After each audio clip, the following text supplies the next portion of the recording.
Russia के द्वारा Ukraine पर अब तक का सबसे बड़ा हमला किया गया और उसी हमले में 2 मिसाइलें या तो मिस फायर हो गई या जानबूझ करके नाटो देश पोलैंड के ऊपर दाग दी गई। नाटो देश पोलैंड के ऊपर दागते ही आर्टिकल 4 ऑफ नाटो यानी कि सभी मित्र देश जो नाटो के देश हैं वो बैठक करेंगे इस बारे में चर्चा करने के लिए कि क्या किसी ने हमारी इंटीग्रिटी, हमारी इंडिपेंडेंस के ऊपर हमला किया है, या फिर आर्टिकल 5 इन्वोक करेंगे जिसका मतलब नाटो के किसी भी एक देश पर हमला होना सभी देशों के ऊपर हमला माना जाएगा और तुलनात्मक रूप से युद्ध बहुत भयानक स्थिति में पहुंच जाएगा। अर्थात नाटो देश एक साथ यूएस की लीडरशिप में रशिया के ऊपर टूट पड़ेंगे। यह सब देखना होगा। अक्सर जब हम ऐसी बातें करते हैं तो हमें बहुत सी इतिहास से, हमारी माइथोलॉजी से ऐसी बहुत सी बातें याद आ जाती हैं जो कहीं ना कहीं हमें याद दिलाती हैं कि किसी का अपमान भी बहुत बड़े प्रतिशोध का कारण बनता है। क्या यह वही अपमान तो नहीं? क्योंकि अल्टीमेटली यूक्रेन के कहने पर पुतिन और जो मतलब रशिया का प्रेजेंस था वो G20 में नहीं रहा। यानी कुल मिलाकर पुतिन इसलिए नहीं आए क्योंकि दुनिया के सामने वो ये मैसेज देना चाह रहे थे कि हां, हमने जो किया है, हमारी जो डीड है वो हमें भी पसंद नहीं आ रही है, हम उस जगह से पीछे हट रहे हैं। लेकिन इसी बीच में सारे देश आपस में मिलते हैं और जिस तरह का भाव पैदा होता है वो देखने दिखाने लायक है, क्योंकि रशियन विदेश मंत्री पहले ही दिन की बैठक के बाद वहां से लौट गए। आइए आगे बढ़ते हैं और आपको सारी बातें घटनाक्रम के साथ सिलसिलेवार तरीके से बताने का प्रयास करते हैं। आपको कल ही, यानी 13 घंटे हुए हैं, मैंने आपको अपने ही इसी चैनल पर एक सेशन किया था जिसमें मैंने आपको बताया था कि चीन और अमेरिका एक दूसरे को धमका रहे थे ताइवान को लेकर के। यूक्रेन का मसला चर्चा में नहीं आया। या ये भी हो सकता है पुतिन को लगा हो कि यार तुम लोग मेरी बात ही नहीं कर रहे हो, तुम लोग अपनी अपनी बातें कर रहे हो, तुम लोगों को लग नहीं रहा है क्या हमने कि कुछ यूक्रेन पर ढंग का काम किया है। ऐसी स्थिति में हो सकता है कि अटेंशन का भाव पैदा हो गया हो, क्योंकि अल्टीमेटली यहां से जो घटना निकल कर आती है, अब आप सिलसिलेवार तरीके से सुनते चलिए। 15 नवंबर रात 10:41 की बात है, यानी 15 तारीख को शुरू हुआ है सेशन।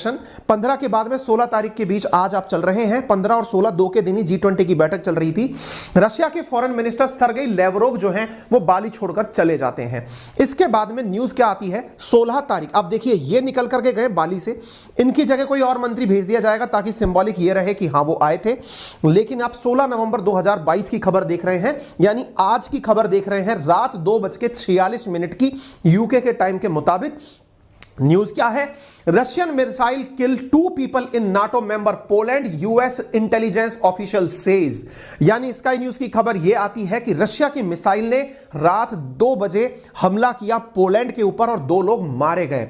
यह न्यूज जैसे ही बाहर आती है तुरंत सब जगह न्यूज आना शुरू हो जाती है और यह निकल कर आता है Russian made missile kill 2 in Poland. Poland पर हमला होना अब तक का सबसे बड़ा हमला कंसीडर इसलिए किया जा रहा है क्योंकि यह सबसे बड़ी कसौटी थी नाटो मेंबर्स की और अमेरिका की, जिसमें यह कहा जा रहा था कि एक पर हमला सब पर हमला माना जाएगा और पोलैंड रशिया का सबसे करीबी वो देश था जिस पर हमला होने के सबसे ज्यादा चांसेस थे। साथियों, यहां पर आप देख सकते हैं पोलैंड की मिलिट्री को हाई अलर्ट पर डाल दिया गया है जैसे ही रशियन मेड मिसाइल अटैक की है। यह सुबह 7:23 की खबर है जो मैं आपके साथ साझा कर रहा हूं, शायद आप इसे देख पाएं। मॉर्निंग 7:23 की खबर मैं आपके साथ साझा कर रहा हूं।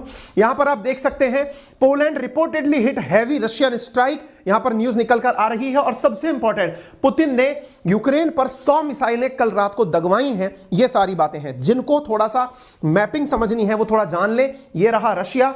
इसके अगर पश्चिम की तरफ चलते हैं, दक्षिण पश्चिम की तरफ, तो आपको यूक्रेन दिखाई पड़ता है और उससे अगर पश्चिम की तरफ चलते हैं तो पोलैंड आपको दिखाई पड़ता है। एक तरह से समझिए कि पोलैंड से होता हुआ ही पूरा यूरोप शुरू होता है, नाटो मेंबर शुरू होते हैं। अभी तक शेलिंग जो थी वो यूक्रेन पर चल रही थी। बेलारूस रशिया का मित्र है, एक तरीके से उनकी वजह से यूक्रेन पर शेलिंग चल रही थी। अब यह शेलिंग पोलैंड के ऊपर भी होना शुरू हो गई है। यह अपने आप में यदि मिस फायर है तो यह बहुत बड़ी चूक कही जाएगी रशिया की तरफ से। हो सकता है रशिया को इसकी वजह से अपॉलॉजी तक मांगना पड़े यदि वाकई में ऐसा हुआ है, या फिर रशिया ने इसे जानबूझकर नहीं कहा है, किया है तो वो हो सकता है पब्लिक में आकर के माफी मांगे या फिर उसको अपनी चीजों से पीछे हटना पड़ सकता है। ये बहुत बड़ा मतलब गलती है एक तरह से, ये मान लीजिए। ये तस्वीरें आई हैं इस पूरे की पूरे कार्यक्रम की, यानी कि मिसाइल दागने के बाद जिस तरह की बाहर माहौल बन रहा है वो आपके सामने है। अब आप इसकी गंभीरता को इस बात से अंदाजा लगा सकते हैं कि रशियन प्रेसिडेंट और उनके मंत्री लोग सुबह 5:33 पर, आप यहां का खबर देखें, यह आपको ट्वीट दिखाई पड़ रहा होगा, ये टाइमिंग पर आप फोकस करें, 5:33 आज सुबह 16 नवंबर का है। प्रेसिडेंट बाइडेन के द्वारा अपनी एक तस्वीर साझा की गई जिसमें बाइडेन बैठे हैं, उनके मंत्री लोग आपस में बैठे हुए हैं। जिस तरीके से बैठे हुए हैं इससे अंदाजा लगा सकते हैं कि ये कोई फॉर्मल मीटिंग नहीं थी। फॉर्मल का मतलब ये अचानक हुई मीटिंग थी, जैसे हुआ ना बम फट गया, आइए सब लोग चिंता करते हैं कि क्या हो गया, ये वैसी मीटिंग थी। ये वो नहीं थी सूटेड बूटेड टाइप के लोग बैठे हो कि हाँ भाई इतने बजे मीटिंग है। ये तत्काल प्रभाव से बुलाई गई मीटिंग थी जिसमें आप यहां देख सकते हैं बाइडेन कह रहे हैं कि I spoke with president Andrzej Duda, जो कि पोलैंड के हैं, to express my deep condolences for the loss of life eastern Poland and offer our full support for Poland investigation of the explosion.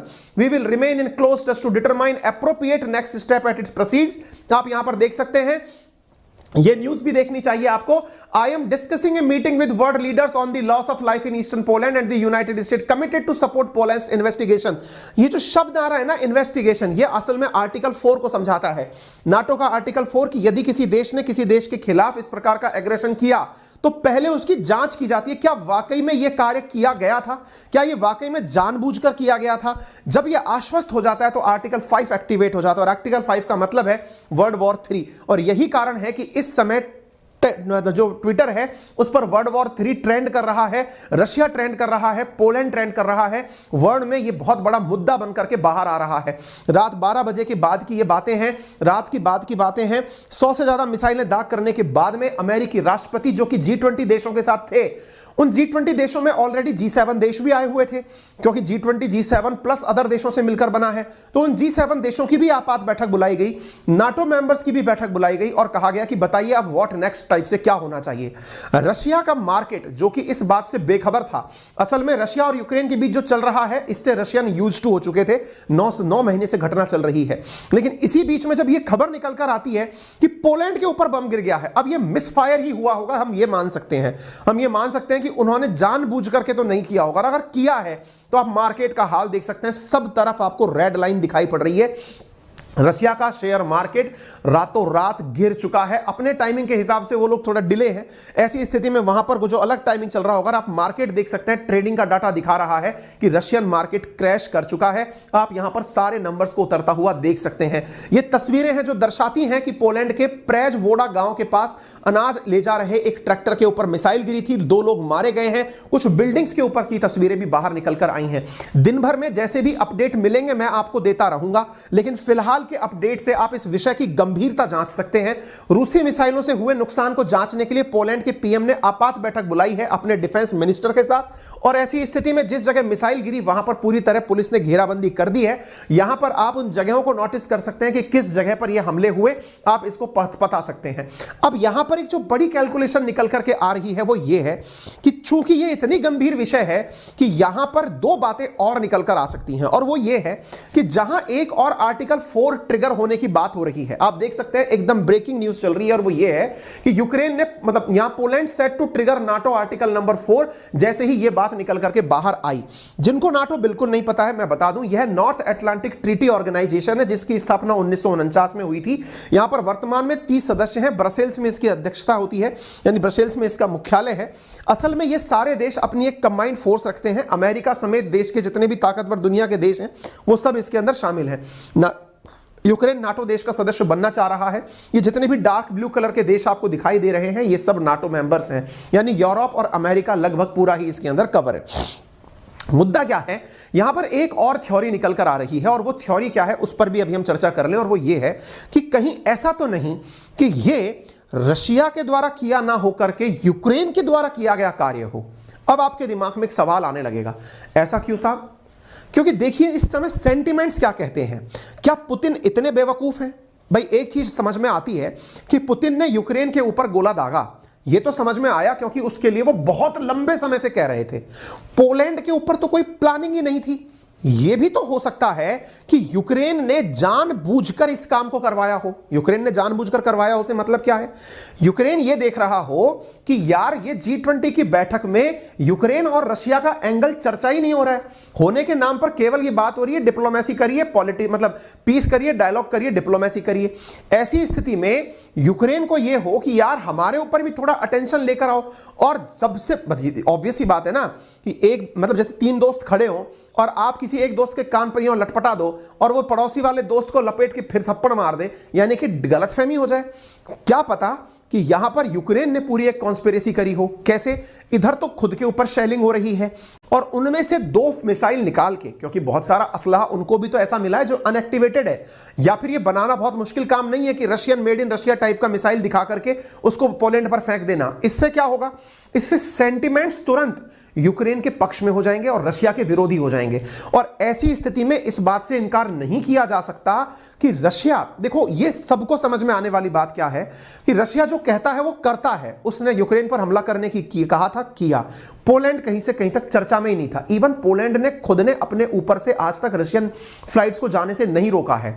ऐसी स्थिति में पोलैंड पर हमले की कहीं से कहीं तक कोई बात नहीं थी। अगर बात नहीं थी, और सबसे बड़ी बात, रशिया जो कि युद्ध में पीछे की तरफ हट रहा है, ऐसी स्थिति में कहीं ये कोई कॉन्स्पिरेसी तो नहीं जिसमें यूक्रेन ने खुद से पोलैंड के ऊपर गोले डलवाए हो और नाम लगा दिया हो कि देखो रशिया के द्वारा हमारे ऊपर शेलिंग की गई थी, मिसाइलें चलाई गई थी, इस वजह से ऐसा हो रहा है। इनकार किसी भी चीज से नहीं किया जा सकता। और जो हम बोल रहे हैं इसके ऊपर भी अब चर्चाएं होना शुरू हो चुकी हैं। चर्चाएं कुछ इस प्रकार से हो रही हैं कि बहुत सारे लोग इस बारे में बात कर रहे हैं कि संभव है, आप इधर देख सकते हैं ऋषि सुनक का मैसेज भी आ चुका है। ऑब्वियस सी बात है, इनका तो आना ही था जेलेंस्की का। ये आप देख लेते हैं, रात को 12:30 बजे का है कि देख लो हमारे ऊपर कैसा कैसा हो रहा है। ऋषि सुनक ने कहा कि मैंने अभी फॉरेन सेक्रेटरी, डिफेंस सेक्रेटरी से बात की है। We are urgently looking into report of a missile strike in Poland. क्यों? क्योंकि ये साहब G7 के मेंबर भी है, नाटो के मेंबर भी है, और इनको तो अटैक करने के लिए जाना ही पड़ सकता है। ऐसी स्थिति में ये चीज देखने वाली होगी। आप यहां पर देख सकते हैं रशिया कह रहा है कि भाई हमने कोई मिसाइल अटैक किया ही नहीं। पता होता है ना मिसाइल अटैक का। तो भाई यूक्रेन कह रहा है कि रशिया की मिसाइल थी जो कि अटैक हुआ है। व्हाइट हाउस कह रहा है कि हम इस मैटर को देख रहे हैं। यूके कह रहा है कि हम बात कर रहे हैं। ऑस्टिन कह रहे हैं कि हमने पोलिश डिफेंस से बात करी है। पोलैंड इमरजेंसी गवर्नमेंट मीटिंग चल रही है। यानी कि कहीं और कुछ तो लफड़ा नहीं चल रहा है कि रशिया पीछे हट रहा है तो चलो अब उसको लपेट दें। क्या पता रशिया की हार को हार मानते हुए, रशिया का पीछे हटने को हार मानते हुए उस पर अटैक कर दें। इस बात से भी इनकार नहीं किया जा सकता है, क्योंकि कई जगह इस बारे में मतलब डिबेट की जा रही है कि जो मिसाइलें गिरी हैं वो तो यूक्रेन के पास भी हैं। संभव है कि इसके अंदर कुछ और करने का प्रयास किया हो। यही कारण है कि एक तरह का ट्वीट पर यह भी माहौल बना हुआ है कि Ukrainian missile killed 2 people in Poland, now they are trying to blame Russia and start world war 3। आने वाला समय क्या होगा नहीं पता। अब तक का क्या अपडेट था वो मैंने आपको दे दिया। फिलहाल के लिए देखने के लिए बहुत सारा धन्यवाद। हमारी टीम ने जैसे ही इस न्यूज़ के बारे में अपडेट मिला, पूरी रात जब से इसको अपडेट के रूप में लिया है, इसके बारे में आपके लिए न्यूज़ कलेक्ट की जा रही है। अगर आपको हमारी टीम का प्रयास पसंद आया हो तो आप अपने वीडियो को लाइक करके, साथियों से शेयर करके, और चैनल पर नए हैं तो सब्सक्राइब करके हमें अनुग्रहित करें। आपका समय शुभ हो। धन्यवाद।